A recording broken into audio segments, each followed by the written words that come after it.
Hello అందరికీ, పన్నీర్ టిక్కా చేద్దాం.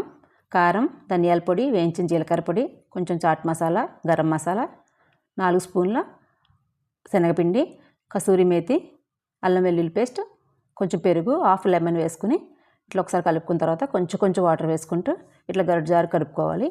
ఇప్పుడు పెద్దగా కట్ చేసిన క్యాప్సికమ్, ఆనియన్, పన్నీర్ వేసుకుని కలిపి ఒక అరగంట పక్కన పెట్టేసేయాలి.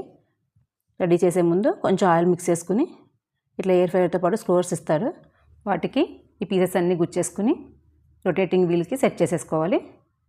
నార్మల్గా ఎయిర్ ఫ్రైయర్లో వన్ సైడే కుక్ అవుతాయి. ఇట్లా ఈ రొటేటింగ్ వీల్స్ వల్ల ఈవెన్గా కుక్ అవుతుంది. ఇట్లా సెట్ చేసేసుకుని ఇప్పుడు ఎయిర్ ఫ్రైయర్లో పెట్టేసుకుందాము. ఇట్లా హ్యాండిల్ కూడా ఇస్తాడు, పెట్టుకోవడానికి తీసుకోవడానికి ఈజీగా ఉండడానికి. టైమర్ సెట్ చేద్దాం. 185 degrees దగ్గర 15 minutes పెట్టాను. చూడండి, మంచిగా రొటేట్ అవుతూ కుక్ అవుతుంది. అయిపోయింది, తీద్దాం. చూడండి ఎంత మంచి కుక్ అయ్యాయో. పిల్లలకి చాలా నచ్చుతాయి స్నాక్స్. నచ్చితే ట్రై